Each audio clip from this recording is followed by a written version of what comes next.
மின்னலை பிடித்து மேகத்தில் துடைத்து பெண் என்று படைத்து வீதியில் விட்டு விட்டான்.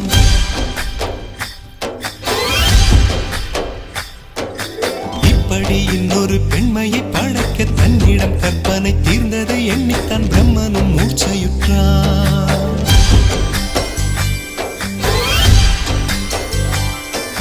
மின்னலை பிடித்து மேகத்தில் துடைத்து பெண் என்று படைத்து வீதியில் விட்டு விட்டான்.